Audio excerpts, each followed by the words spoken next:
Literally, you guys, like super slow-mo movie scene. And as they're starting to close me up in the trucks, and I was like, please don't cry. Daddy's going to be okay. And this was August 29th. You've heard me say this before, but I said on August 29th, Daddy's going to be okay. I'll see you in October. And as they're closing the doors, my wife is like, no, don't say. And you know what? I don't know why I said it, but I guess I just intuitively knew.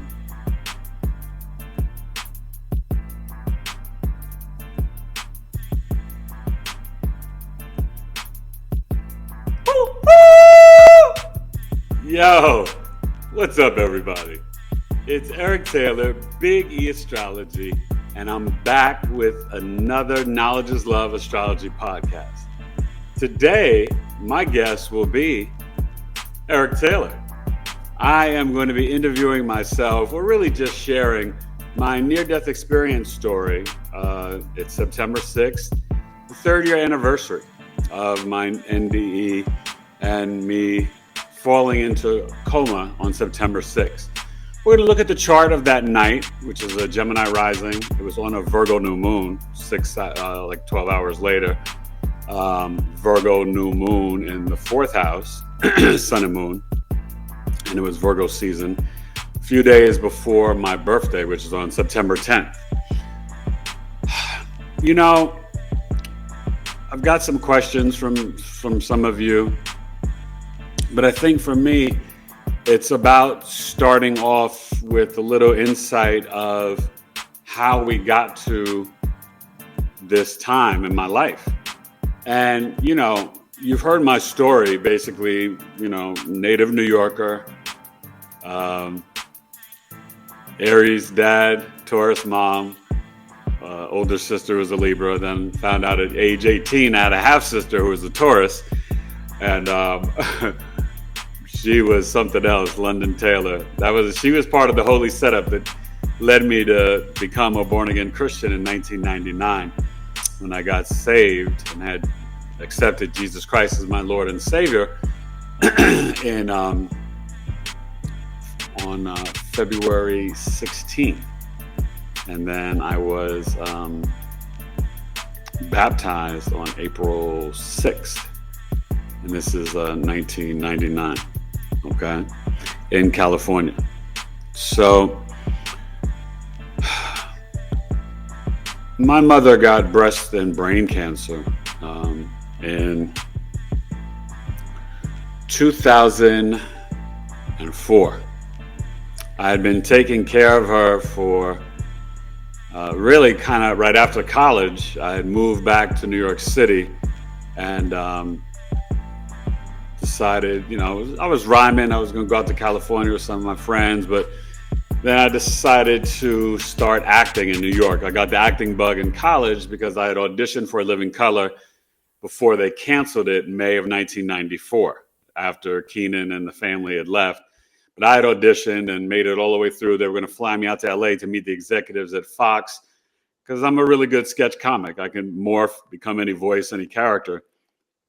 Then I had auditioned for Clockers, got a couple of callbacks. So my mom had gotten breast cancer, and so I decided to stay in New York, and I wound up helping to manage, you know, her building in New York because she really couldn't lift anything, you know. She had, I think, like 36 lymph nodes taken out of her breast. And, you know, so that was just the role that I took, and I had a little studio apartment. She didn't charge me much rent, thank God, because when I started acting, you know, I was making $35 for working on Law and Order, New York Undercover, and you'd have to wait 2 weeks to get paid. This is when I was non-union. And then finally, you know, the years went on, I got into union and stuff. And, you know, my mom was so proud and excited. And as the years went on, our relationship got better.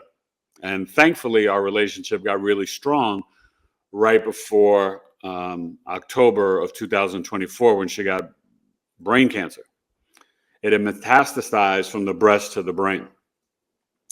So I say all this to just give you a little intro in terms of how I became a caregiver. And really after 9/11, I kind of stopped the vanity, the I am first house energy and third and fifth house of acting, and kind of, got into a job that was preparing me for my greatest job, which was taking care of my mother. And so I started substitute teaching, Lavelle School for the Blind in the Bronx. And I worked with children with MR, Down syndrome, Tourette's, cerebral palsy, blindness, autism. One of the greatest experiences I ever had in my life. It was definitely God's work. Most of the people that worked there were, God sent and angels. That's where I connected with my friend who I had on the podcast, and I was on hers, Priya Sudarsanam. We met there. But that started in 01, November, and then February of 02, they offered me a full-time position. And I was like, that's cool, because I want to do more writing. So I wrote a play, and then I wrote a movie, Hate the Game. You can get it on Amazon and Fandango. I was the casting director, co-star. I really wrote it, but got co-writing credit or whatever. And, just all the stuff. It was really great. But, and then I wrote a play called The First Supper. Very prophetic. I wrote in 98, the lighthearted spiritual sci-fi that takes place in 2027. 6 men and 6 women who find themselves in a position where they have to start the world all over again as they awaken in a house where they're trapped inside from a black hailstorm in Arizona. I wrote this in like 97, 98. I had no idea I'd ever live. Never wanted to live in Arizona. Never thought I'd leave New York City. But my wife and I met through Match.com. My mother had fallen down a flight of stairs on September 9th, 2007. So that kind of led me to, I was working, I was going to the rehab facility, and my coworker, Debbie, little short Italian lady, she was like, E, don't you still want to get married? Don't you want to have a wife and kids? And I said, yes. And she's like, well, how are you going to meet somebody? You're not dating anybody at work. I did that. That didn't work. No knock on the ladies that I dated at work, because they were great, but it just, it wasn't my wife. So she's like, well, get your butt back on Match and find yourself a wife. And so I did. And literally within 24 or 48 hours of one another, my wife and I had signed up. But it was my mother falling down the stairs on September 9th, which is my stepson, my oldest son's birthday, who was about to turn 25 on the 9th. And, so there's all these connections with numbers and numerology, right, and astrology with, my wife and I. And so, we met, flew out to New York, we connected, yada, yada. But we got married June 30th, 9 months after we started talking, September 30th, in Colorado, and then had the second wedding at my home in New York City. And it was great. My mom, my family, all my close friends, everybody was there. It was awesome. And we had my son, William, and so I got the 4 boys, Elijah, William, Jackson, and Mateus. Proud papa of 4 sons. And, we decided to leave New York City. Too expensive, the taxes, worrying about educating the boys properly, all this different stuff. And, we moved to Scottsdale, Arizona. Well, I'd never heard of valley fever. It's a fungus that comes from up under the ground. It's like rat feces or whatever from the soil. And I had 2 ankle surgeries, one in New York. I had fallen on dark black ice on my way to work in January of 2011. And then after we moved to New York, I crawled back to work to keep my health insurance for the family. Teachers, we had good health insurance. And so then I started feeling pain after we moved to Arizona, and I had to have a second surgery. The screw was going through the bone, scraping up against my Achilles tendon. Thankfully, it didn't tear it. That would have been a whole nother rehab and surgery. But anyway, the 2 surgeries, I was doing a lot of rehab. My immune system was weaker. But in April, a little bit before my mother's birthday, she was born April 21st, and I, that cusp of power, 0 degrees Taurus, I remember I was looking for the cable guy, and it was a puffy, cloudy day, and the gust of wind, like the movie Ghostbusters, just came and like went in my mouth. And valley fever usually shows up in the lungs. Eric doesn't do anything easy. It went to my head and my neck. When I got married, I was 5'11", 187, great health, great shape. After the surgeries, put on a few pounds, marriage, my first child, all that stuff. So I was probably like 5'11", like 194, 193. Wasn't terrible. But my immune system was compromised and weakened from the surgeries, and then I got the valley fever. They misdiagnosed me. Western medicine fails again and again and again. And I told them exactly what happened, and they were like, they did an EKG. They were like, "Oh, you must be stressed, anxiety, your heart, And I'm like, I'm not stressed. I've been through so much more in my life just because my wife's pregnant. She was pregnant with the twins in 2013. And during the pregnancy, I was getting sicker and sicker, right? They were born in August. This was April when I got sick, and it just got worse and worse. We went through so much, I don't want to get into all that, but fast forward to COVID, because I learned the valley through going to doctors.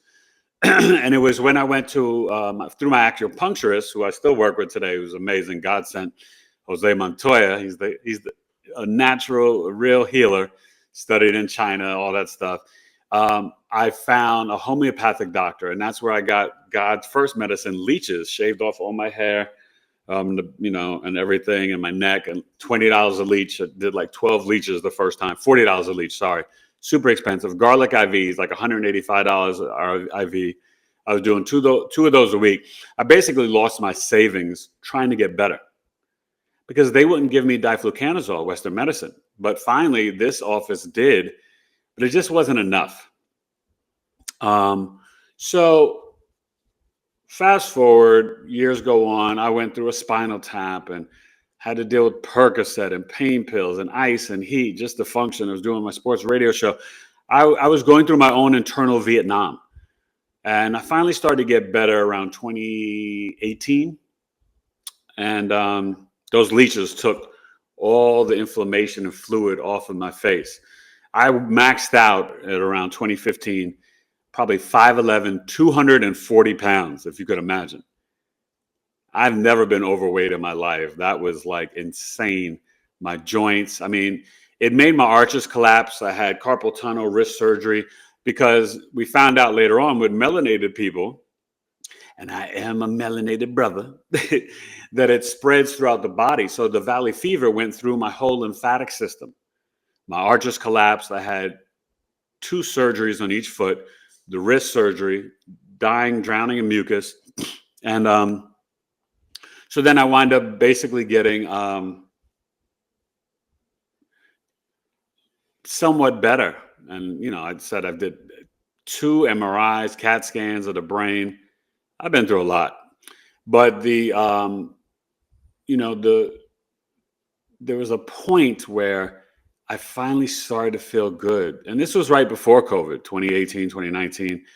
I was losing weight. I was feeling good and healthy. And, but through that journey and process, that's what got me back into astrology. And that was 2016, 2017, started taking classes, started studying. My main teacher was Heather Elin. I've had her on the podcast. That was awesome. But COVID hit. I knew it was coming. I looked at the chart. I told my wife December, but January, I knew it was coming. And before they said it was here in, the States, we got it in 2020. It came through my home. And I was sick for about 3 weeks. My mom wound up in the hospital. She was on a ventilator for about 2-3 days. And we knew it was COVID because they didn't even know. They questioned us about her heart. So then when March came around and all the news and everything, we were like, oh, snap. Yeah, we had the COVID. Even though they said it wasn't here, we had it in January 2020. So, they didn't really know. But I knew it was coming here. I saw China's birth chart in the 12th house, and I was like, oh, it's coming, and it's coming in hot to the United States. Soon I'll show you the chart of my NDE, Gemini rising, Virgo, sun and moon, 4th house. We'll look at that chart. But what was really wild, you guys, is that first time I ever did yoga was during COVID.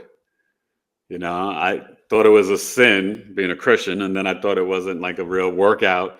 being a guy, and found out that it's a great workout for core strength and just stretching, everything. I was like, wow, family yoga during the pandemic was great. The pandemic didn't affect us so bad. We were, really disciplined. We, went through a time period where we would just not have many friends in Arizona. We didn't have really family. It was just me, my wife, my 4 sons, and then my oldest son moved to Texas when he went to college and to live with his grandpa. And and my mom, friends would come in and out of our lives, whatever, just like we didn't even do anything. People would just disappear.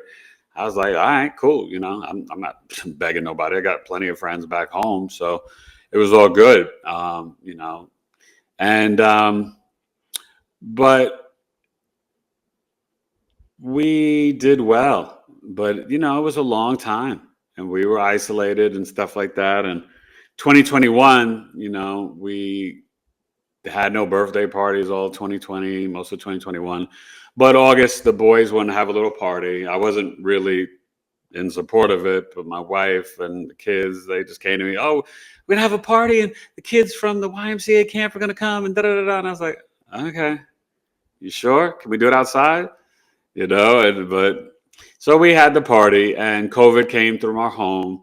It was the Delta and it was coming in strong.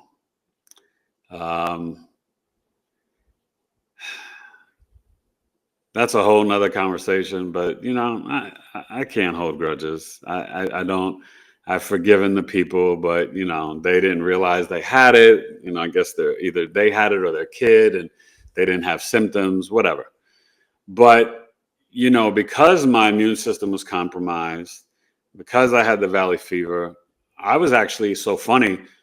The months before, I was lifting weights every day, training. I was like in super good health. It was almost like I was preparing for the war that I went through, the battle, right? And so we got it towards the end of August. August 27th, my mother's oxygen went to 88%. If it gets to 88, you should go to the ER. We called them immediately. But we had such a COVID fog. It didn't affect the kids that much, not the Delta. But my wife and I, her oxygen was between 92 and 94. Even on August 27th, mine was like in the 70s. I should have been in the hospital. I should have gone on the 27th with my mother. But on August 29th, I finally felt really yucky. You may even go back and see late August, I did a video telling you I was sick, pray for me. And then I was going to do the Virgo birth chart sale. I was really delusional. I thought I'd be fine in a couple of days. I was taking different things, but I didn't get on the protocols that I should have, like the ivermectin and stuff earlier. Okay. And, people thought it was crazy to even take that stuff. But now you find out not only is it good for COVID, it also helps with cancer. And yes, it's human grade. And, some people are just really ignorant to medicine and health and science or whatever. But, it is what it is. But I just got sicker and sicker. And on August 29th, my oxygen, this is the COVID fog. It was literally at 56%. We called the ER. They came. I think last time I checked, it was 58 or 61. And they came, they wouldn't come in the house. It was like, toxic, right? So I'd come outside during the day and they were like checking my oxygen and it was 56. And they're like, Mr. Taylor, how are you talking and standing? And I was like, I don't know. And I'm thinking in my head, like, oh, strong like bull, Ben Stiller, I'm always a comedian. So I was like, oh, strong like bull. I was like, I just am. I'm just being me. My wife and kids were pretty sad. They loaded me up in the truck. The boys were crying. My wife was kind of distraught. It was literally, you guys, like super slow-mo movie scene. And as they're starting to close me up in the trucks, and I was like, please don't cry. Daddy's going to be okay. And this was August 29th. You've heard me say this before, but I said on August 29th, Daddy's going to be okay. I'll see you in October. And as they're closing the doors, my wife is like, no, don't say. And I don't know why I said it, but I guess I just intuitively knew. I'm a Virgo sun, Virgo star. I'm very intuitive, That Black Moon Lilith in Virgo, that is a very intuitive placement. And the Virgo moon is the number one intuitive sign. Psychic, number one, is Pisces, but intuitive, A little different. That's Virgo moon, and the Virgo sun sign. Okay. So I get to the hospital and I'm in an emergency room, and it was a female ER doctor. She was foaming at the mouth, yelling and screaming at me, verbally assaulted me in the hospital by my house, Scottsdale Shea, where my twins were born. And when they saved Jackson and William's life from strep pneumonia. But this woman was nasty. And she just assumed that she knew me and my story. And I'm just like, you don't know nothing about me. You don't know that I've had valley fever. I have RP, retinitis pigmentosa. I spoke and consulted with doctors. They had no clear answers on whether or not I should take the vaccine with those two conditions. And I just didn't like how fast they rushed it. It made no logical sense. And I was right. Thank God I didn't take that thing. We're not going to get all into the controversy of that, but that was my choice. And I have no regrets, none whatsoever. And, but the truth and history is on my side. So, unfortunately, I just looked at her and I was like, are you going to help me? Like, I was just like, kind of like, you have no idea who she's like, I bet you're going to tell all your friends to take it now. And I'm like, yeah, all my friends did take it. Like, you don't even know me. Like, what are you talking about? You know what I mean? It was comedy. I mean, so I told them that I had valley fever. And when you have valley fever, you cannot take steroids.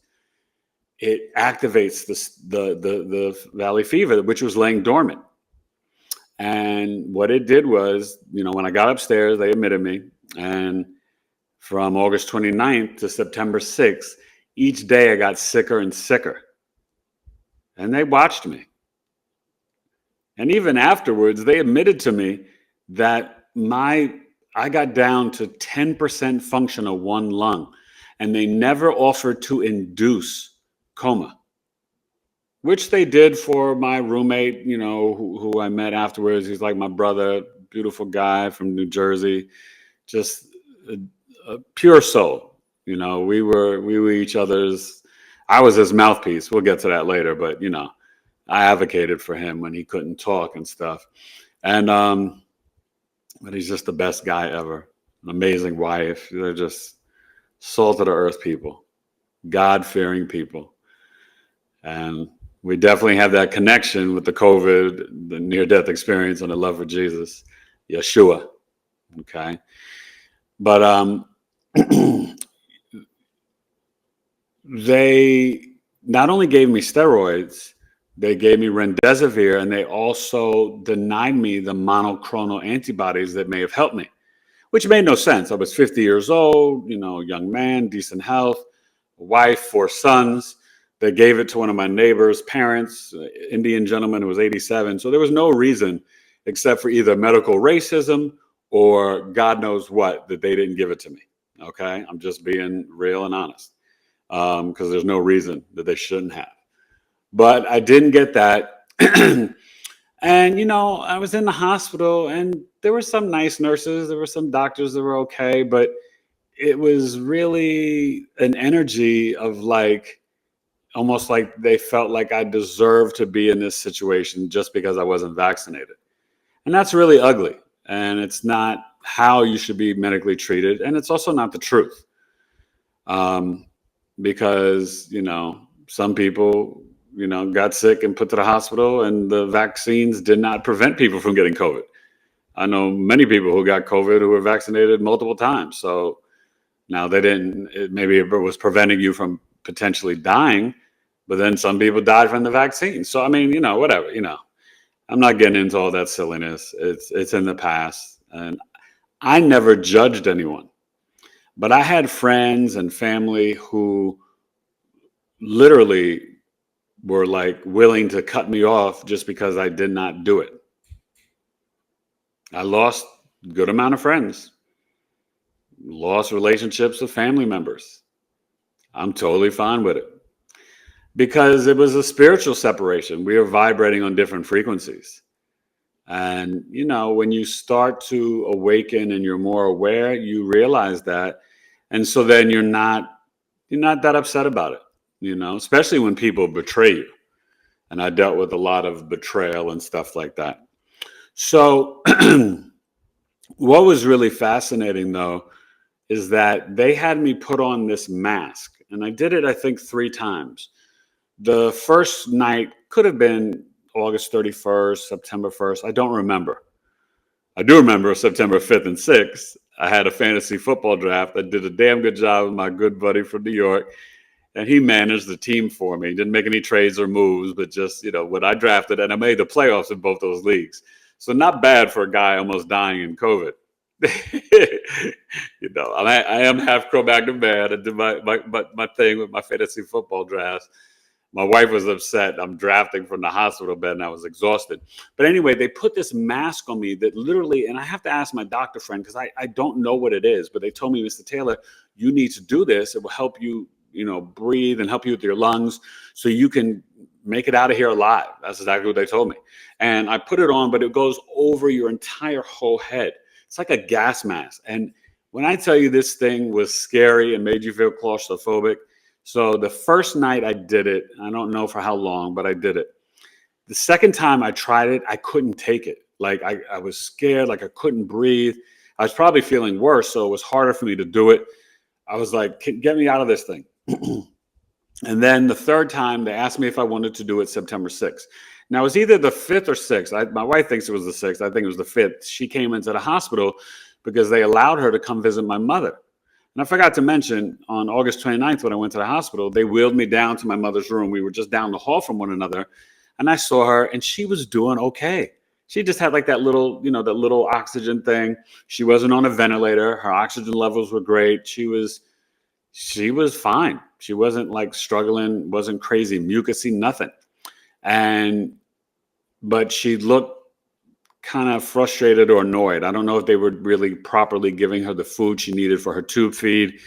So I started to advocate for her, telling them what she needed. But I gave her a kiss on the hand. I was like, I love you, Ma. I said, we're going to be okay. I was like, I got to go back to my room and stuff like that. And that was the last time I ever saw her. We'll get to that. So that was August 29th. But then I saw her every day on FaceTime, and I would talk to the doctors and nurses about her. They wanted to send her home September 5th, but my wife was still healing from the COVID. So she didn't return home till my birthday, September 10th. And then she woke up on the 11th, was like drowning in mucus. My wife called. They kind of stabilized her, but they were like, we should take her. And they took her into the hospital. And then they realized, that since I was in coma, my wife was the daughter-in-law, and they called my sister. And then my wife and the kids never saw my mother again. I don't know why. I'd have to ask my sister, but my wife and my boys were not allowed to see my mother. My wife was the one that kept my mother alive all those years and took great care of her since we got married, and probably extended my mother's life by at least 5-6 years. She worked with her every day. She was an amazing caregiver for her, and my mother loved my wife. That was her girl. I think she liked her more than she liked me. My mother was a Pisces rising, a Pisces moon, and a Taurus, and my wife is the Pisces sun and Taurus rising. So they had that connection. And my mother loved my wife's food. Oh my God, my wife can cook, and my mother loved everything. And it was really hard for us to see because since the inauguration in 2020, January 20th, I saved my mother's life. I had to do the Heimlich. She was choking on meatloaf, and ever since that day, she was on the tube feed. She could no longer chew and swallow and eat food. It was too risky and too dangerous. The dementia was more severe, and it was just really hard for her. So, we went to that whole situation, whatever. So my wife saw my mom, and then she just came down the hall to see me. And you would have thought that she like had a gun on her or something. Security comes in. What are you doing here? You can't be in here. And she's like, I'm coming to see my husband. You know, he said he's not being taken care of the way he wants. And I brought him some food. You know, she brought me some salmon and some rice and vegetables and what was it, sweet potatoes from Flower Child, a nice restaurant out here, healthy restaurant, and you know, she was just checking on me. I was still delusional, you guys, and one of my favorite clients, she had booked with me right before Audra died, and I thought I could do her chart reading from the hospital. I couldn't even lift up my hand, couldn't log in and do the computer, but I made a big mistake because my computer got damaged because they do the CAT scans in the room. And I guess electromagnetically, it wiped out a lot of my stuff on my computer. I lost hundreds of documents and my scripts and plays and my writing. It just broke my heart. Okay. Rhymes. I lost so much stuff. But thankfully, I'm a creative genius and it's all here and I could recreate. So it is what it is. But they were like ready to arrest my wife and get her out of there. I mean, it was so crazy. It wasn't even the heart of the pandemic. The hospital was kind of empty, to be honest with you. And they were acting as if like she was trying to kill somebody.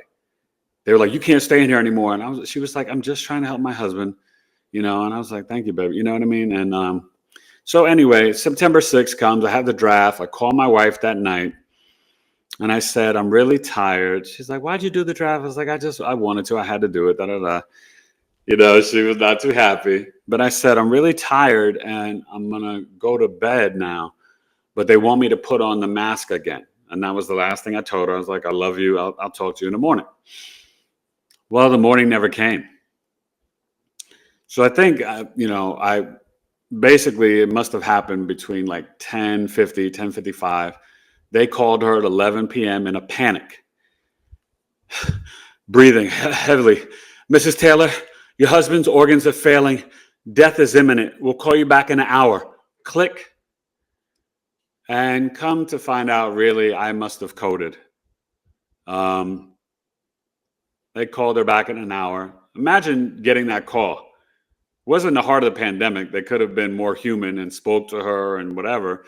But I guess it was like all hands on deck, I guess, for me to save my life. And they did. So they got me on the ventilator. I was in ICU. My wife was not allowed to come see me till September 20th.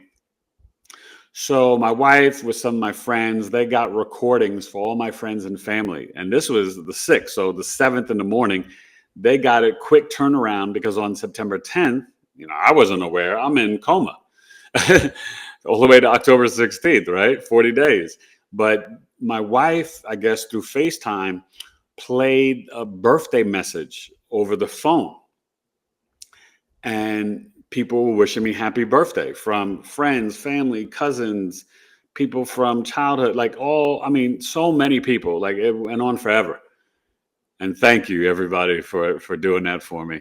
Because, and I have a question from, one of my favorite clients, Sonny had asked, while I was in coma, did I realize that I was in coma?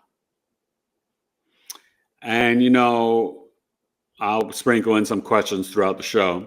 And no, Sonny, I didn't realize it because when I went to bed that night, I'm in a hospital, that's all I knew. I never saw darkness. I just went literally to the spirit realm, to other dimensions. And, I can only connect it to my actual birthday, my wife playing the recording, because in coma land, I must have been able to hear it. Because for me, I mostly had negative experiences, went through spiritual warfare, dark night of soul, battling Satan. But one of the few good memories in coma was a birthday party that I guess I must have dreamed about for my 50th, but wasn't for my 51st, and I've never had it. But it was a black tie affair. I'm walking into this ballroom, you guys, and I see friends from elementary school from Fieldston, friends from middle school Manhattan East, friends from high school humanities, friends from college Sullivan, friends from, my 4-year school where I graduated, University of Maryland, even some people from when I was going for my master's, Utah State, that I worked with at Lavelle. But I saw people from acting when I was doing television, film, and theater and print modeling. I saw people from Martha's Vineyard. I saw people from all walks of my life. And it was the grandest party. I mean, just ice and gold and dripping and jewels and music. And I'm in a black tux. It was a stone groove. I was like, now this is a party. Okay, Mr. Kata. So I was really excited. But so that happened. My wife had said, because remember, she couldn't come see me to the 20th, and my mother died on the 21st. Now, what's really fascinating is that my wife and kids had played some music for me. I'm assuming it was probably between the 10th and the 20th. She didn't remember the exact date, but they played my hip hop music. They played Nas and Lauryn Hill, that joint Nobody that just had come out at that time. Karis One, Boogie Down Productions, EPMD, De La Soul, Tribe Called Quest. They played my joint. All we want in this life is peace, prosperity, and a little paper. So, they played, all my stuff. And my wife said, I literally started to dance. That's how much of an MC and hip hop head I am. I'm like totally out in coma. They're playing the music through the through the cell phone, FaceTime, and I'm like bopping and dancing. My wife said I started to get really into it. And when they played the song with Nas and Lauryn Hill, I really went in and was dancing and going crazy. And that's just comedy to me. But that's E-Complete. That's Eric Taylor, yo. The Virgo MC. I love hip hop. I'm the younger brother of hip hop, born and raised in New York City. I am hip hop. I am hip hop culture. That's exactly, and just like Karis once said, there's no hyphen. It's HIP, Hip hop's not separated. MC is EMCEE, a master of ceremony. I'm the hip hop astrologer. So, yeah, I mean, they started to worry. And they were like, hey, stop, turn off the music. My wife's like, what? She hit pause. They were like, his level, his blood pressure is getting too high. You got to stop. And my wife was like, is he okay? I hope we didn't hurt him. They're like, no, it's a good sign. It's just that it was getting too high. The fact that he was dancing and moving lets us know that he's in there, that he can hear things on the other side. My eyes are still closed. I'm totally out. I had no recollection of this. And honestly, this didn't come over to Coma Land. What was I seeing and experiencing? Well, I almost forgot this, and I realized today. I've been telling the story even at IAMS, the International Association of Near-Death Studies. And I just had the conference last weekend, and salute to everybody there. It was so awesome. And me and my two Kathys, there were such great women. But everybody there, Tammy and Betty and Rebecca and Marianne and Kimberly, just each person is nicer than the next. Elka, I met so many great people there. But, and Sean. And Sean's coming over for dinner tonight from Hawaii and IAMS. I can't wait. So, we did. This is wild because my wife, she was married before me, but her ex-husband, not a nice person, not a nice guy. She dealt with domestic violence, but he was in coma. She had a boyfriend, two, brothers, brown skin, dark brothers. But the one guy, the boyfriend was a younger man. But it was interesting because she had I think babies, like a little girl, but it was a light skinned baby looking like my son Jackson. So I'm thinking it must have been, we lost a couple of kids. And so I'm realizing now, you still get these revelations and downloads years later, but I'm realizing that it was one of our babies that had passed away in her belly, and it was a little girl. But my wife also had a white boyfriend, and I think he'd worked at the hospital. And I remember in Coma one time being at his like apartment. He had kids, and my wife was dating him. Like, so I would be going to, it was like little movie scenes, vignettes that I was experiencing. Now, remind you, in Coma from September 6th to October 16th, I did awaken, and I'm going to get to that on the 13th and the 15th, and we'll talk about that. But I, there was no white light, there was no Jesus. There was a white like orb underneath me, and we'll speak about that in a bit. But I traveled. I was going to California to go to Mars on a ship. I was meeting different women, but I remember this one woman. It was like a spiritual leader, and I was like in some group, and I was going through different spiritual tests. And I remember that they wanted me to do all these different things. And I remember like they were having these meetings in like this loft apartment. I've never shared this before, and it was kind of just weird and wild. But I just remember for me in Coma, even though my wife was having an affair and cheating on me, I never did anything with anybody else. And I just told her today, I remember this one time, this one nurse, I forgot what her name was. She had blondish hair. She was working with me when I was in the in the wheelchair, because a lot of the scenes I was in a wheelchair. And I've come to realize that I was experiencing what both my parents experienced, because I died 3 times in Coma.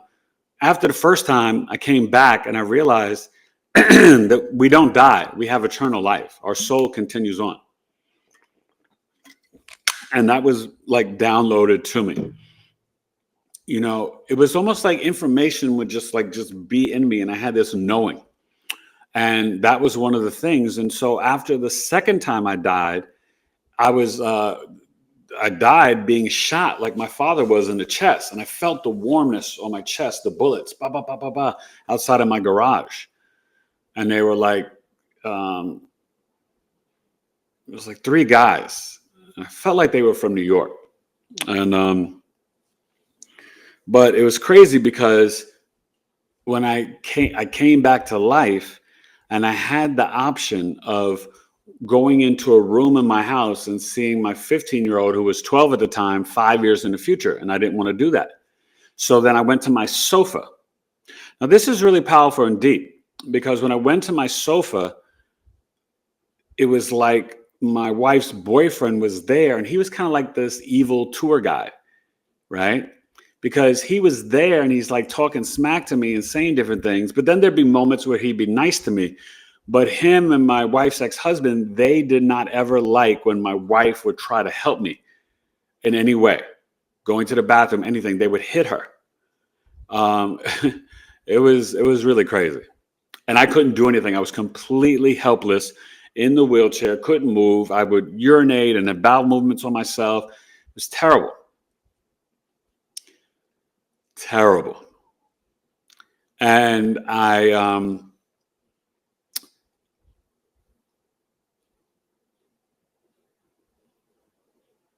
remember being on the sofa and I couldn't really move. But I saw one of my twin sons, and he came over to me, a real spiritual guy, my Leos, Scorpio moons. And he came over and gave me a hug.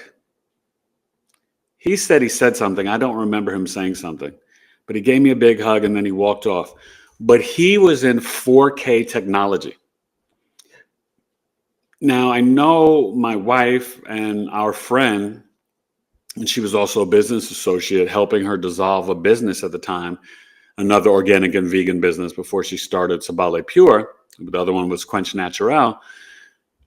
They also were recovering from COVID. So this could have been why, but they were in 90s VHS color and technology. So if you know the 90s VHSs, right? Blockbuster, Beacon, Rewind, all that stuff, it's nothing compared to the 4K Super HD that we have now. But they were healing still from COVID. So maybe that's why they were in that vibration. But my son was like 4K technology, but he literally told my wife, Daddy came to the house. he's going to be okay. He'll be coming home. And she, she knows he's a spiritual guy. So she was like, oh, okay, baby, and, but he's been like, seeing spirits and healing animals since he was a baby. Like this kid's amazing. The Taylor twins are amazing. All four of my sons are amazing. Yeah, I'm a proud papa, but they really are. And they all have special gifts in their own ways. So,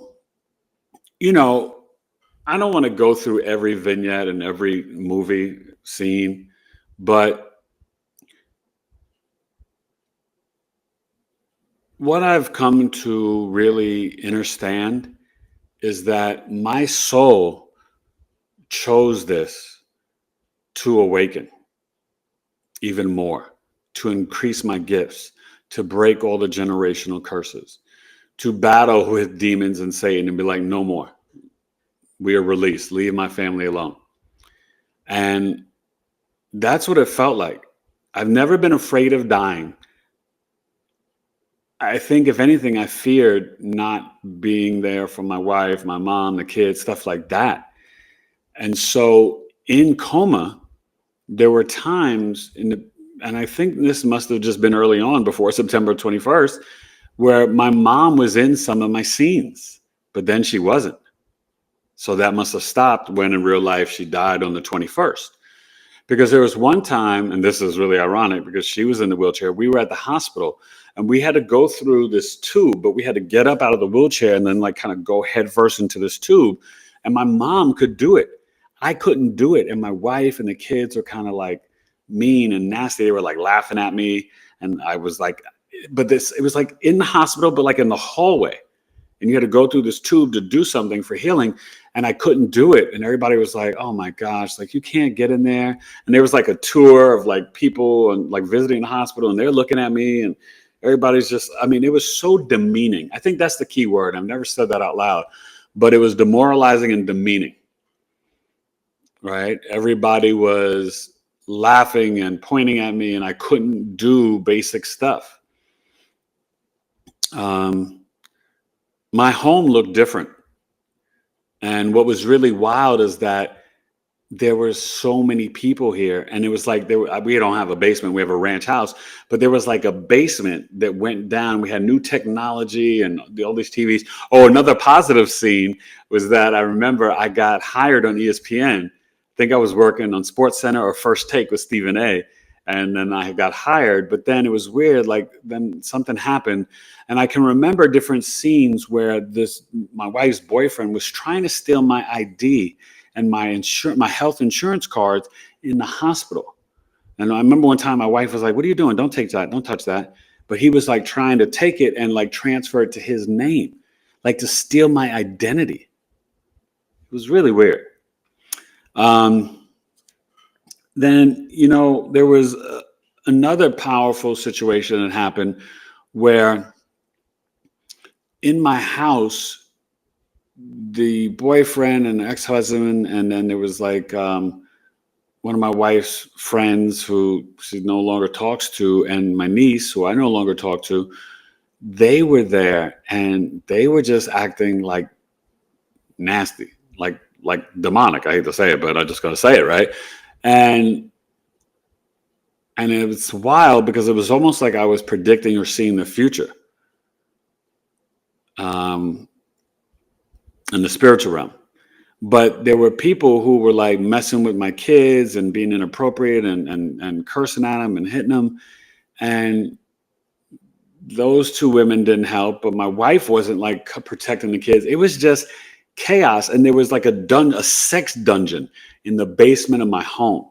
And they were like doing, pornography and like all types of demonic sex and like crazy stuff that's so not my wife or the energy of just none of it. Right.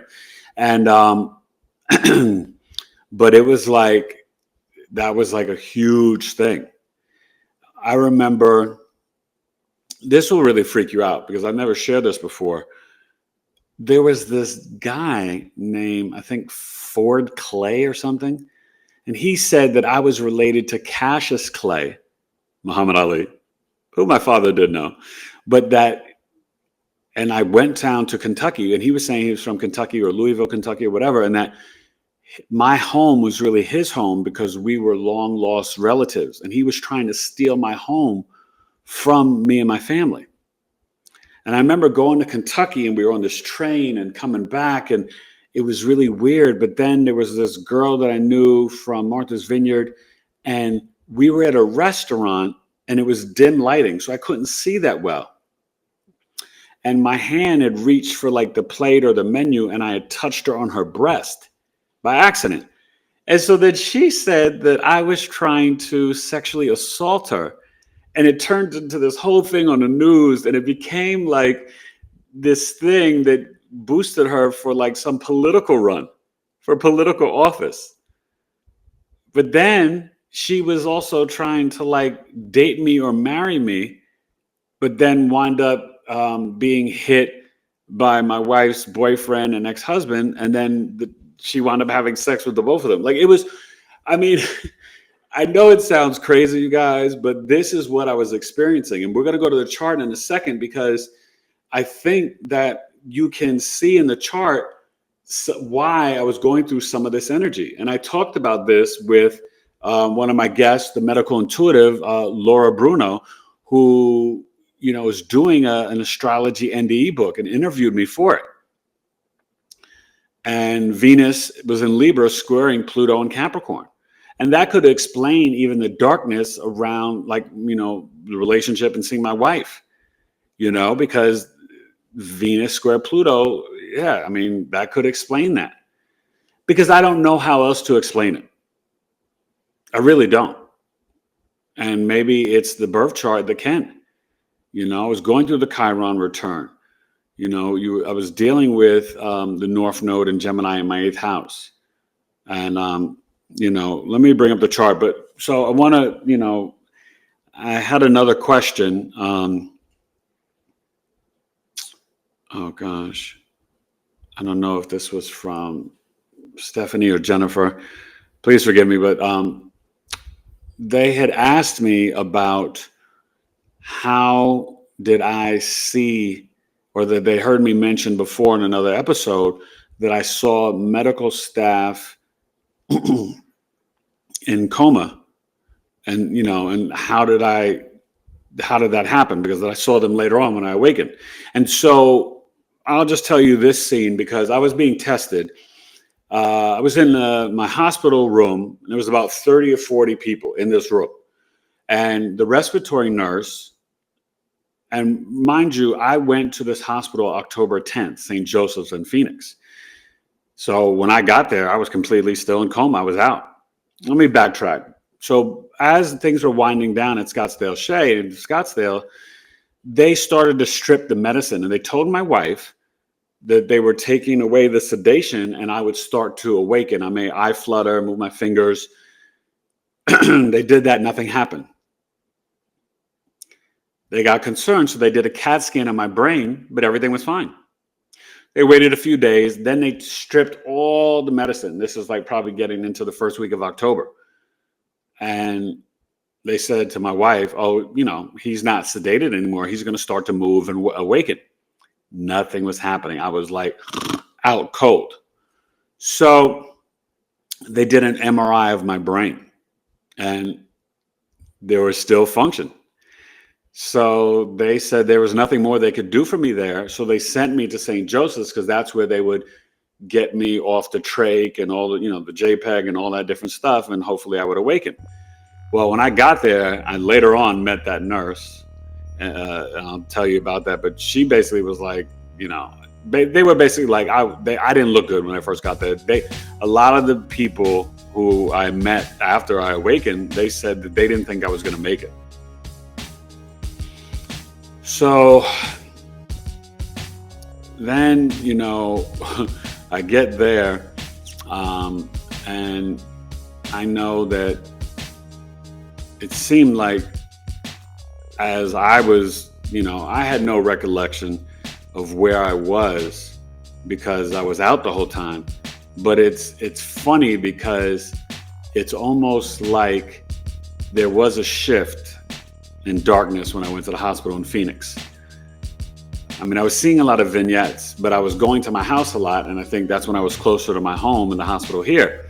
I was in Phoenix. It seemed like all the visions were there. There was one time, though, I went through a portal in the hotel room, and I wound up in the parking lot in a almost outside, like not too far from my home, but I was like in the car in a parking lot outside of like a supermarket. And I couldn't walk, and I was just in this car, and my wife was there, but then her boyfriend or ex-husband came, and they started to hit her, and then, you know, they kind of like, I don't know if they raped her or had sex with her, but I was trapped in the car and I couldn't help her or do anything. And then the people from the hospital came and picked me up and were like, how did he get out here? And brought me back to the hospital. So that kind of happened twice, because it also happened where I got on an airplane because I wanted to go back to Columbia Presbyterian in New York City. I wasn't trusting them out here. This is all in Coma. And I was trying to contact my good buddy and who I did the fantasy draft with, and my cousin, one of my cousins, like my little sister. I'm trying not to say people's names because it's just not, you know, fair for them or whatever. But and she's a sweetheart. She's a Pisces. She's like my little sister. But they came to the hospital, and I could hear them in the hallway. But the nurse, the same respiratory nurse, and I'm gonna get back to that story. Sorry if I'm seeming like I'm bouncing around, but all that I'm describing is while I was in coma.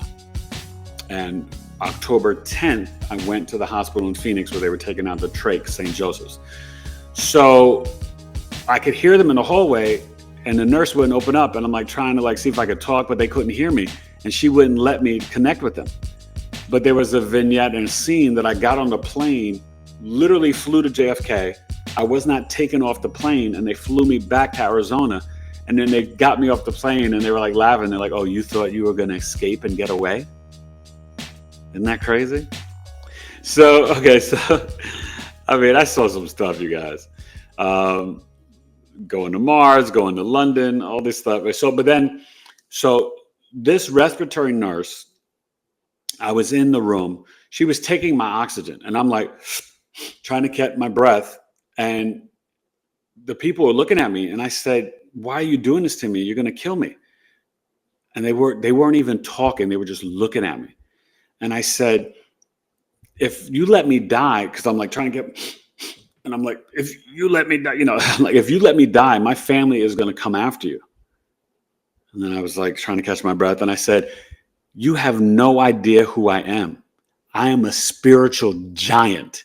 If you kill me, I will come after each one of you." And I'm pointing at the nurse, the manager of the hospital, right? So this connects with the question, because my soul must have left my body, because I was never awakened in the second hospital, but I saw people in my coma land life. And when I awakened, that respiratory nurse, she was working with my neighbor, my guy from New Jersey, my brother. And she wasn't my respiratory nurse, but, you know, they rotate. So she was always in the room though. And I think she cleaned my throat out one time. But when I looked at her, I was like, wait a minute, I know her. I saw her in coma. She was the one taking my oxygen. So I saw her in real life. And then when I started to put it together, it scared me, because I thought, this is after I awakened October 16th. And this is getting closer to November. I thought they were going to try to kill me. I figured that they were like, he got away, and now we're going to finish him off. Yeah, you could say I was paranoid, but you have to understand that coma didn't seem like I was, you know, I never knew I was in coma. It just seemed like a continuation of life. It seemed like life, reality. For an example, my wife was at the hospital when I was at Scottsdale to October 10th, coming twice a day. She'd come in the morning and then work, you know, get the kids lunch and do schoolwork with them, and then come back in the evenings. So she was there so much, I thought that my wife got a job in the hospital, y'all. For real. And, you know, I've shared this story before, but let me just finish the thought. Sorry. So I'm pointing at all of them. And then I said, you know, I'm a spiritual giant. I will haunt each one of you. But it was the respiratory nurse, a regular nurse. The respiratory nurse was like my complexion. The regular nurse was brown skin. And then there was a tall white guy, and he had dark hair. He was the manager of the floor, or the CEO of the hospital. I saw all three of them in real life after I awakened. That nurse, she was taking care of me. That respiratory nurse, she was taking care of my neighbor. The guy and the manager of the hospital, the CEO, I guess, they were doing construction. So the first time I got to walking on the walker, I don't know the date, late October, it was before Halloween, and I'm in the hallway, or maybe it was after, I can't remember. But he walked by and saw me walk, and he was like, good job. But it was, for me, it gave me chills. I didn't connect it then. I'm going to tell you when I connected it, but he looked familiar to me.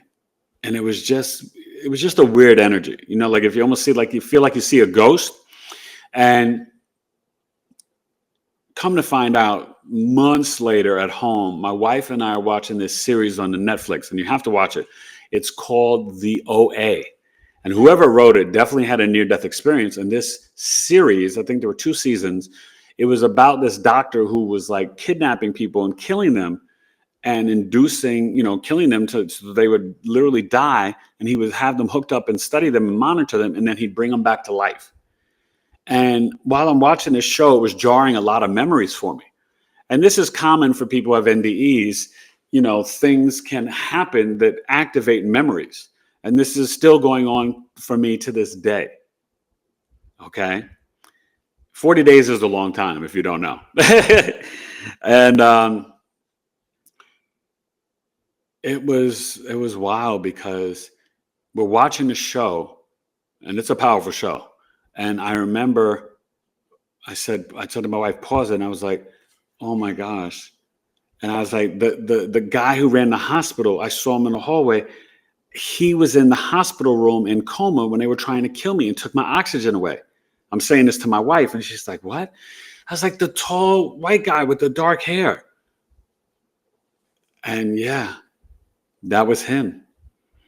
And what's crazy, I can't remember now, but I'm telling you, I think I even knew people's names in coma. I was pointing at them and saying names. But I was proud of myself, because it was like I faced those fears. And then there was another time, there was like this security guard in the hospital who I felt like was trying to kill me. And because I also felt like my wife was trying to kill me because she was cheating on me, I was like trying to get to a different hospital room and get out of the hospital in Arizona and get to New York. And he kept like looking at me all menacing. This dark, big black security guard. And and I'm just sitting there in this wheelchair and going through all this stuff. And I'm just like, what could I do? I couldn't run away. I just had to face everything. And I think that that's what these spiritual tests were about. Facing any fears, having deep water faith. I always say hashtag deep water faith for my sports, but also for God. I don't play games with God. Never have, never will. I'm one of the nicest, purest human beings you'll ever meet. And I'm not saying that as a brag. I'm just saying that as my legacy on earth. That's who Eric Taylor is. So much so that my friends set up like a Facebook page for me, and my wife never had to cook one meal. She got Uber Eats and all these gift cards. And I'm sure because people thought I was going to die, but people were just rallying and helping and supporting her and the kids while I was in coma. And to this day, I'm in gratitude to everyone. And even some of you guys, the comments, I've still been replying to comments from 3 years ago from you guys sending love and prayers to me. And that means the world to me. I mean, some of you guys who've never met me were nicer to me than my own friends and family who've known me since I was a baby or 10. Can you imagine that? Some of y'all strangers. So God bless you and thank you. But it was crazy. And so I know that this was not just battling Satan in spiritual warfare, but it was facing these fears and not flinching. I went through everything, but even with my wife, I told her, because this is what wound up happening. She was basically going to divorce me, move to Atlanta with my older son, the 15-year-old who's an actor, not so much anymore. but he's an actor, and she was going to, move to Atlanta and come back and check on me as I got better. And so, she would come and visit me with the twins as I got better, but she was going to move and marry her new boyfriend. And so these are the things that I'm experiencing. And so let me go bring up the chart now as I start to try to wrap this up to explain the rest of the story and answer some more questions through the actual birth chart. All right, let's bring up the NDE chart. September 6th, 10:55 p.m. Pacific, Scottsdale, Arizona.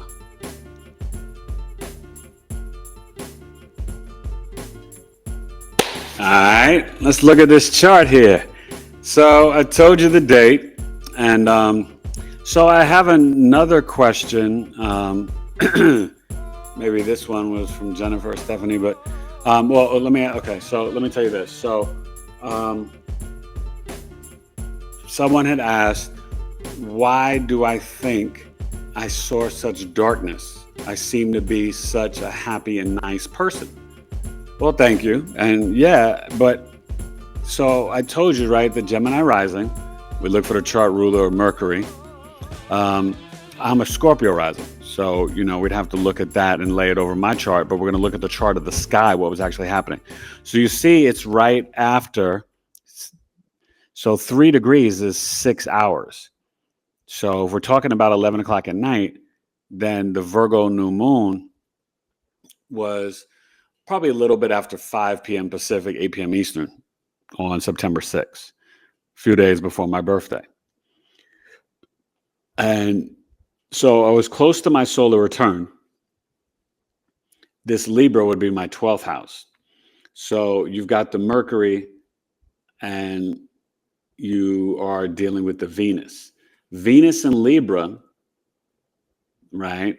Kind of like the 12th house of hospital, hidden enemies, relationships, love language, the wife, is squaring Pluto, Capricorn. Venus square Pluto could be why I saw this darkness and the deception in my wife cheating with 3 men, 2 black guys and a white guy. Ain't that something? And then she encouraged me to go out on this date with this nurse, and I didn't wind up doing anything with her. But yeah, and then the nurse got pulled into this whole little sex ring in the basement of my house. So this Venus square Pluto, I think, could explain it, right? Now, granted, as the days moved on, Venus would move out of the square. But this is what is the snapshot of the story of my coma. That's how you look at it, right? And at an exact time would describe the coma event. So even though Venus would move into Scorpio and stuff like that, this is where it was at in Libra, right? Squaring the Pluto. Now, let's see. You're dealing with the North Node on the ascendant. Gemini rules the lungs. This is the I am energy, the self, the physical body, outer mask, right? And you see, we're dealing with Ceres, goddess of harvest, your health, part of fortune, North Node, and Lilith. But the true black moon Lilith is in the 12th house, and Uranus in the hospitals. Uranus is sudden events, okay? Taurus is what? The physical body, the throat chakra. I had to put the ventilator down my throat, okay?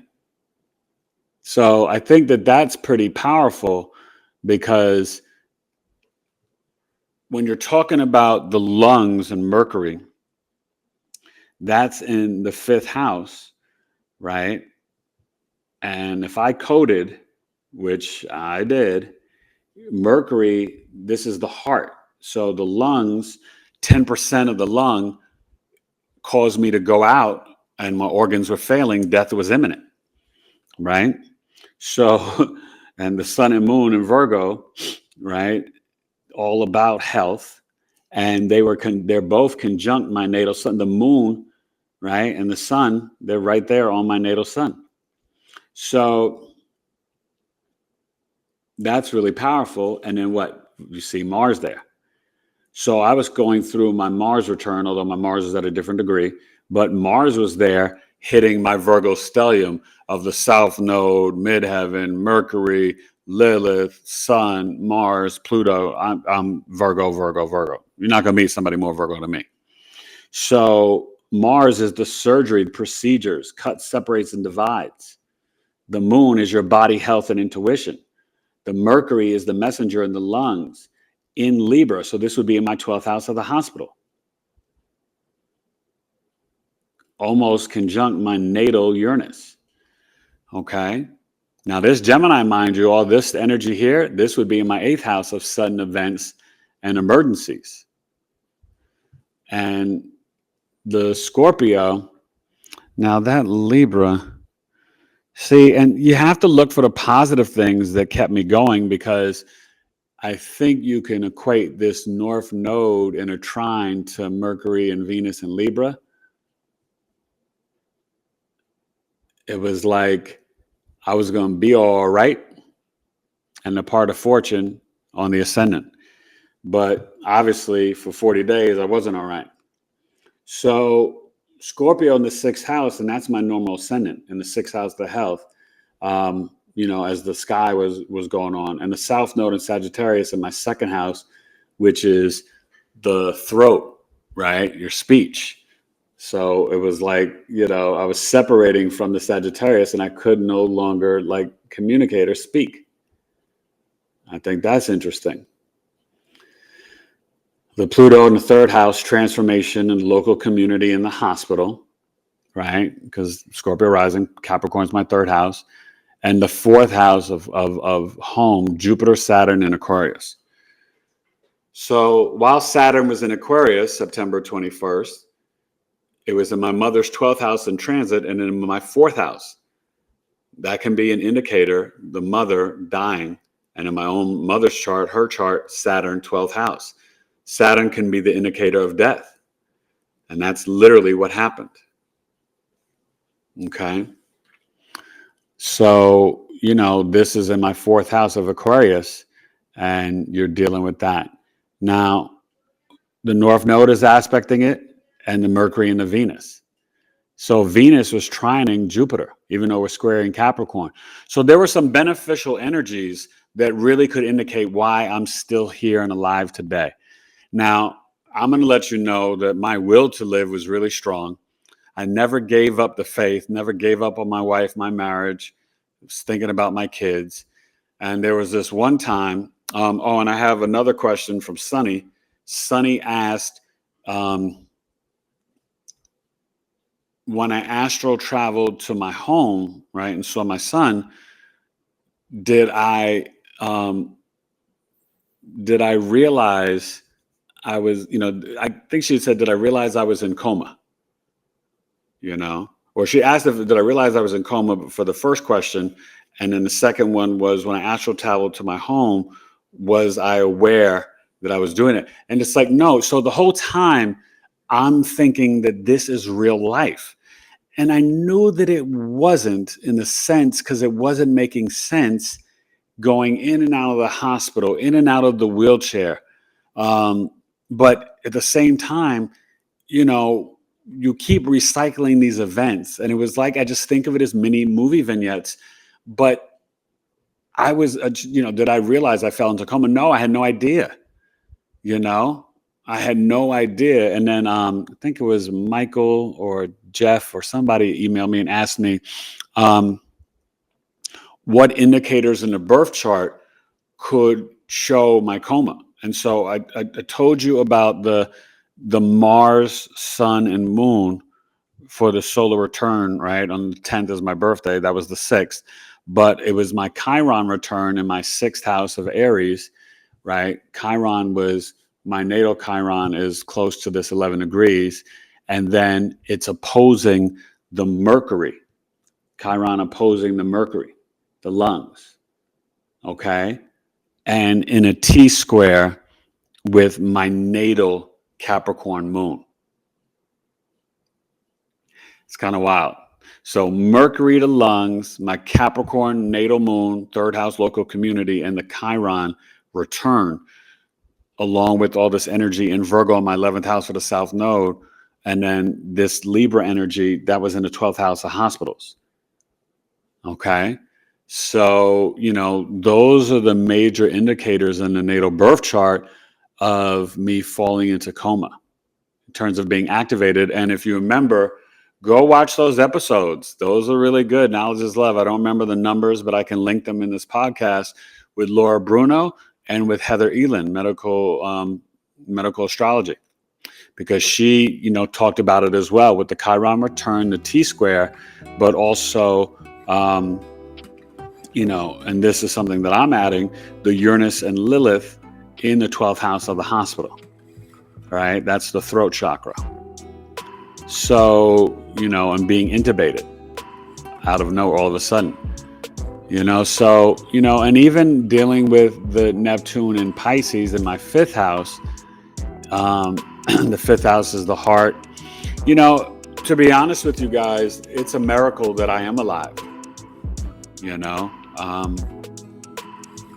I'll share with you that I had nurses sneak me medicine once I awakened. So let me just bring it towards the end. So one of the other vignettes that I experienced was being trapped in a restaurant. Oh, I got to wrap this up. I got company coming. Trapped in a restaurant in the Western Hemisphere of the United States. Western Hemisphere of the United States. Sorry, I'm thinking about my screenplay, my play.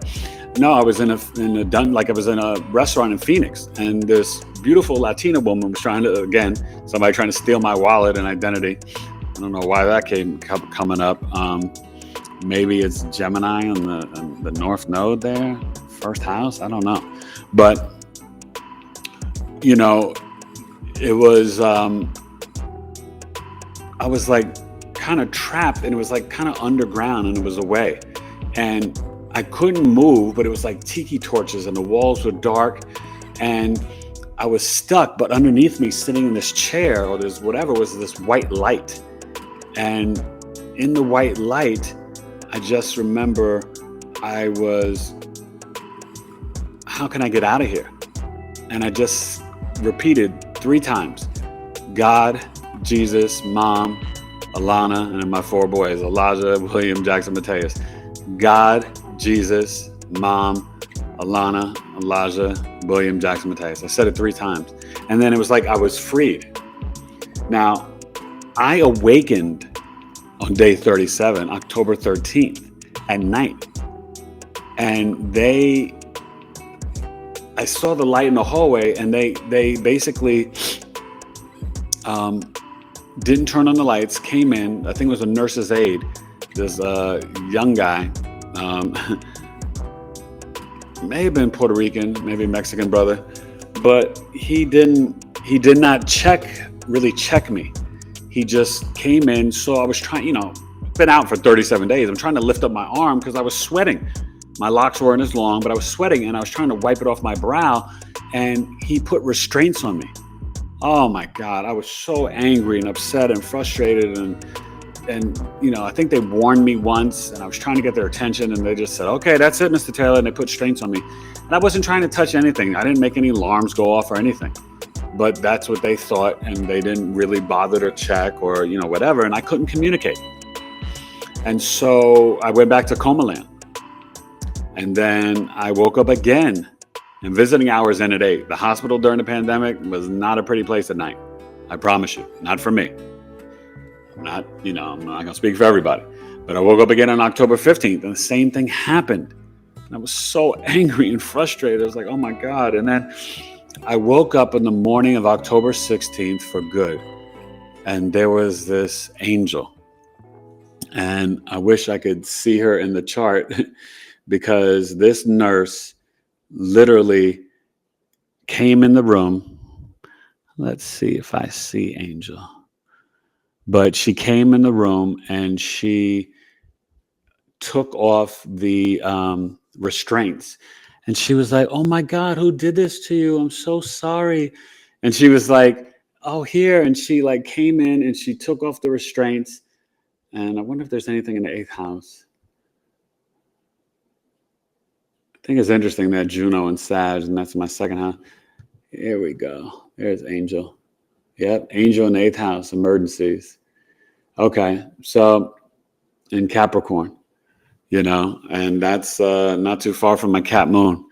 So, my mom must have sent her, and the nurses did say when they came to my hospital room, when I first got there October 10th, that they felt this giant spirit in the room. And my wife had told the nurse, it was a male nurse, that must have been his mother. She just passed away on September 21st. And the guy was like, yeah, I felt that presence. It was beautiful. But this nurse, she took off the restraints and she was da-da-da-da. And then my wife comes to the hospital, right? And let me get back off the chart here. But so I woke up for good on October 16th. And then the healing journey began. I didn't get home to November 20th, day 85. November 6th, I was shipped to the rehab facility. I had to fight with insurance just to get there. And when I got there, I told them, I'm a native New Yorker. I'm a father. I got a business. I got 4 sons. I got to get back to my life. Whatever you ask of me, I will do it. And I said, I'm a Virgo. I said, I will do it and I'll do more. I just need you to protect me from hurting myself, And they were like, okay, Mr. Taylor, let's get back to the room here.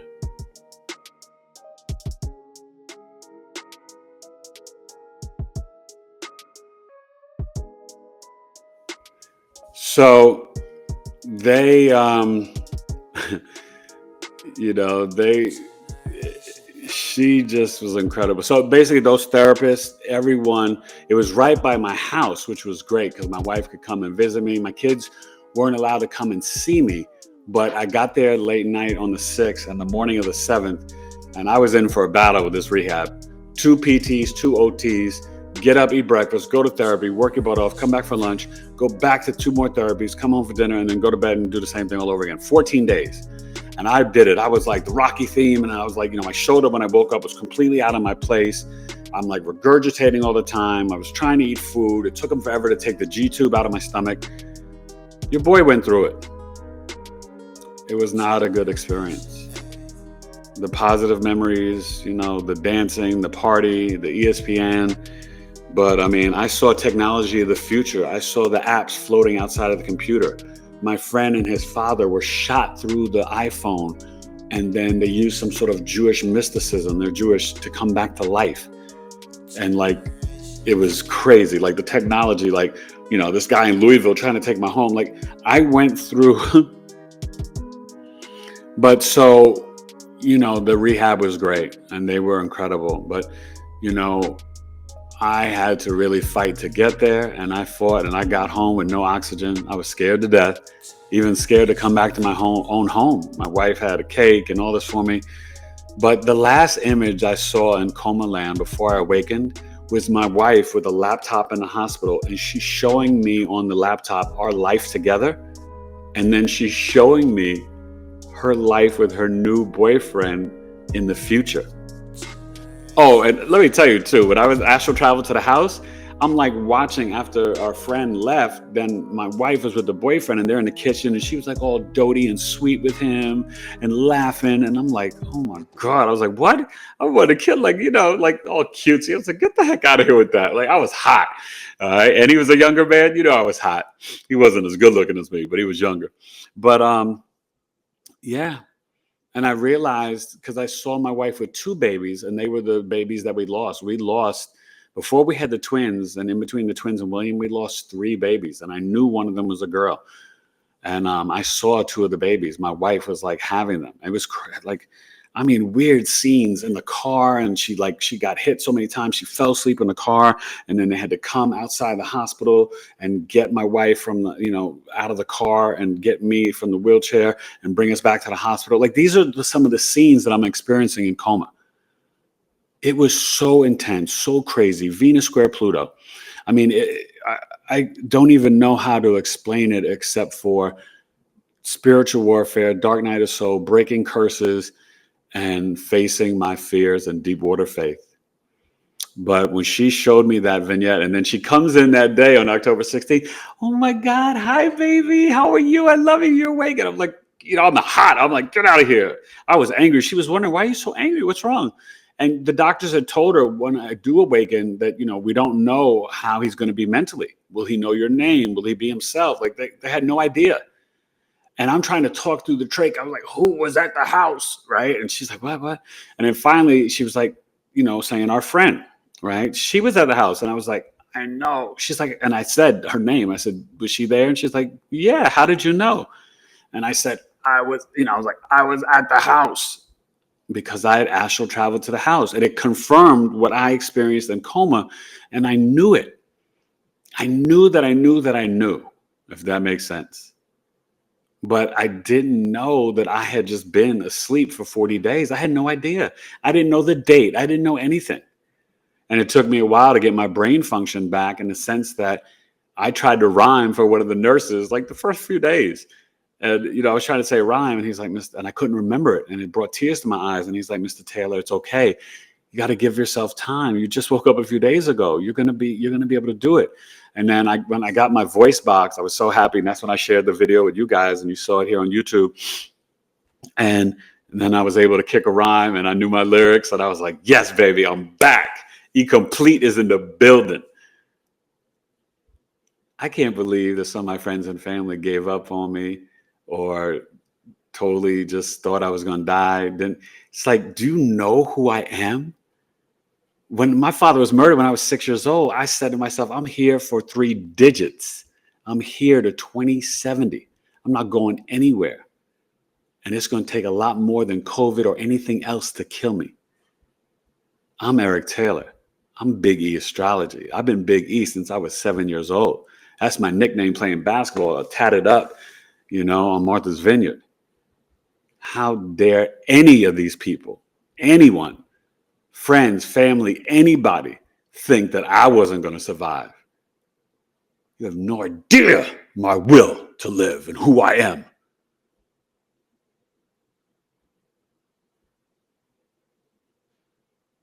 I am a real soldier and warrior. Battled valley fever, battled coma.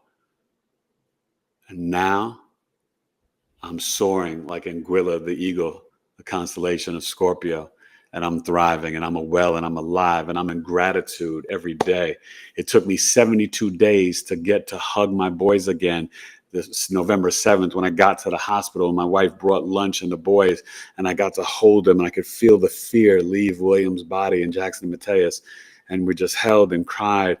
And they knew Daddy was, I talked to them on the iPad and the iPhone and all that, but FaceTime, but to hold them and to feel the sun on my body and my connection to trees and nature and my gifts. I was already intuitive, and now more. When I do your chart readings, I can see your placements and get visions of them and describe them deeper than my astrological knowledge. My hearing. I have RP. I'm legally blind in my right eye. I had a slight improvement in my vision. That's not supposed to happen. It's happened twice since I've awakened.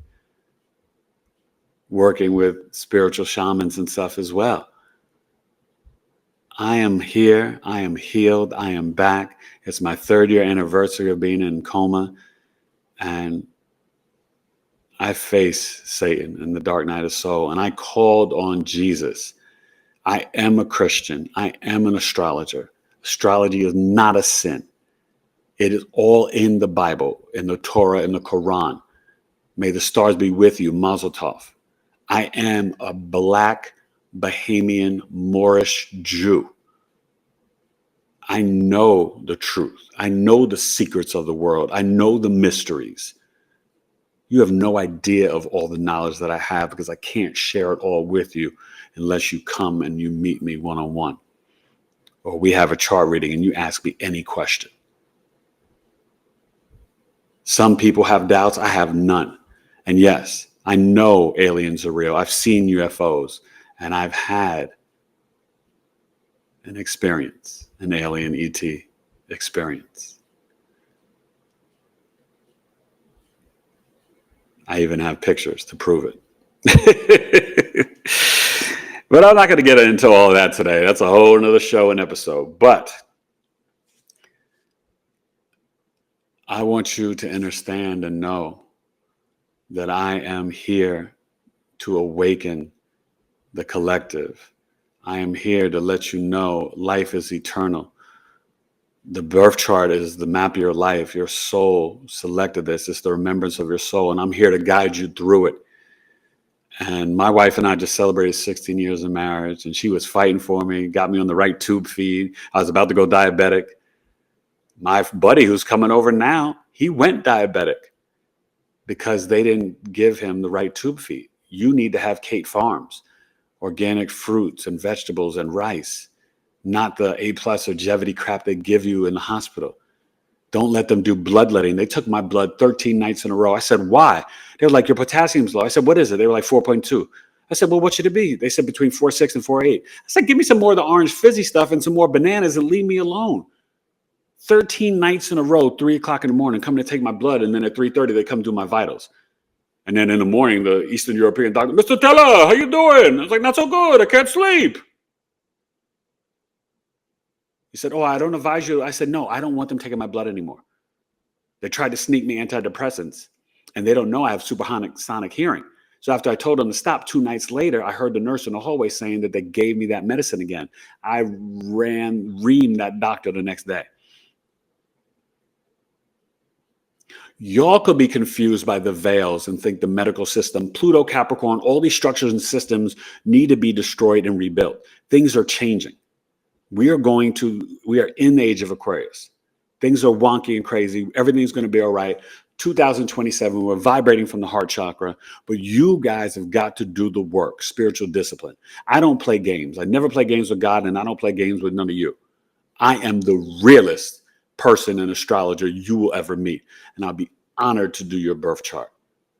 It's Virgo season. The Virgo birth chart sales here. My new email, eric@BigEAstrology.com. Hit me up. You want to transform your life? Do my astrological life transformational program, 7 weeks, and then we meet 3 months after. It's $2,000, and it is filled with everything. You get a dream book, crystals, a pencil, a candle. You're getting meditations, audio meditation, like all types of things. I'm building a new community with crazy discounts and behind-the-scenes footage from all my podcast guests. BigE Astrology is alive and thriving, and I'm here to be of service, your humble servant to the collective, doing God's work, Yeshua's work. And yes, he was born September 11th, and he's a Virgo, and so was Mary, the 8th or 9th. All right? I'm alive. I survived. I am a warrior and a leader. Never been a follower my whole life. People came to me. I was the famous one since I was a kid. I'm Big E. I was on TV shows and movies. Raquel Welch, Sidney Crawford, Vince Vaughn, Gwyneth Paltrow. They all came up to me because they saw the light in this brother. They saw who I am. I never jocked another human one day in my life. And I was at the Garden and MSG, the Knicks and Magic Johnson, Kareem, they come to me. Dr. J, Larry Bird. Don't ever get it twisted. Yeah, I stay humble, but understand I am no joke. Humble, confident, and cocky. And I'm a nasty MC, complete. Verbally destroy a human being with my rhymes and skills. Please don't ever get it twisted. I am a very, very humble, good man, but I am no joke. And a great writer, sketch comic, and actor. All right? So I just want to let y'all know on my 3rd year anniversary who I is, because I handle my biz. And I thank God every day for my wife. And I stay in gratitude, joy, love, and authenticity, the 4 highest frequencies. All right? So as we get ready to wrap this up, I just want you to know that there is nothing to fear.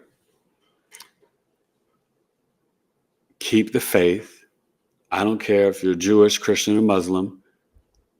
Astrology is not a sin, but dogmatic organized religion is to keep you enslaved and trapped.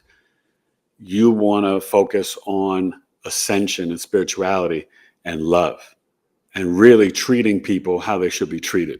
What's going on in this world now? No excuses. What they do to the kids, what's happening all over the world, in the Congo, everywhere, it's disgusting. It's time to do better for everyone. And it's time for you to wake up and question everything. Check into your root chakra, your black moon Lilith, your intuition, your heart. Open up your chakras, align. Rock with these crystals, right? They will change your life. It's not a sin. You think a crystal is a sin when it's okay for a crystal to be in your smartphone, your television, your cell phone, but having a crystal in your pillow or in your hand is a sin? That's idiotic and dumb. God controls all the planets in the universe. The moon controls the tides. The Jews and the Muslims use the lunar calendar. And don't get into or worry about the 13th sign, Eucaphus and all that. No. And you have all 12 signs in your chart. I'm a Western tropical astrologer. I use the whole sign system. It's more ancient and more accurate. Even if you use the Placidus, you have to use the whole sign system for timing techniques. So go to the root. Project Hindsight, when they found the old books, they used the whole sign system. And Babylon and Kemet. The three wise men, the Magi, they were astrologers that found Yeshua. Come on, y'all. Keep it real. Because BigEAstro keeps it real. I love you. Thank you for watching this episode. I'm alive. I'm here. Hit me up. Eric at BigEAstrology.com. The Virgo Vert Chart sale goes to September 21st. Come to Coffee Talk next Friday night, 8:30 p.m. Eastern. 70 minutes, $11. Donald Trump's chart. No politics. If you can't make it live, you could pay for it and receive it. You know what it is. Woo, woo! Yo, and I used to do that in college around campus. All right? Me and my crew. Yo, Terps. Yo, Terps. All right? Yankee, Steelers, Knicks all day. Virgo MC, Virgo Power. You know what it is. KRS-One will always be my favorite MC. I don't even know what else to say. I am the son of William and Cheryl, Kid Taylor. That's right. And my wife is my soulmate and my best friend. And I am indebted to her forever for how she took care of my mother and how patient and kind she was to wait about 10 days after I awakened. And she came into the room with the chaplain. And I just knew she was coming to ask me for a divorce. And her and the hospital chaplain let me know that my mother died on September 21st, 2021.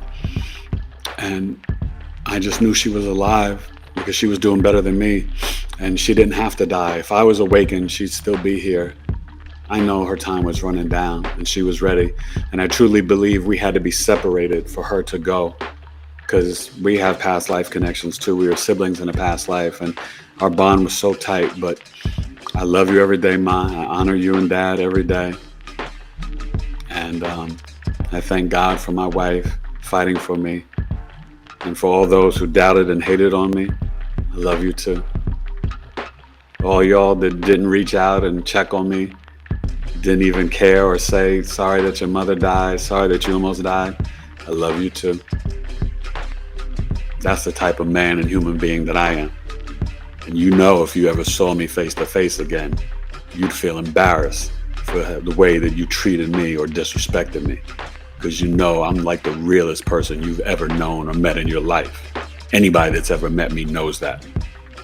You can't front on Eric Taylor. All right? I love you. This is my NDE story. This is the 30th anniversary of me thriving and being alive. And nah, they couldn't take me out. All right? Stay smart, stay healthy, and be careful. All right? Eric Taylor, BigEAstro. I love you. Peace.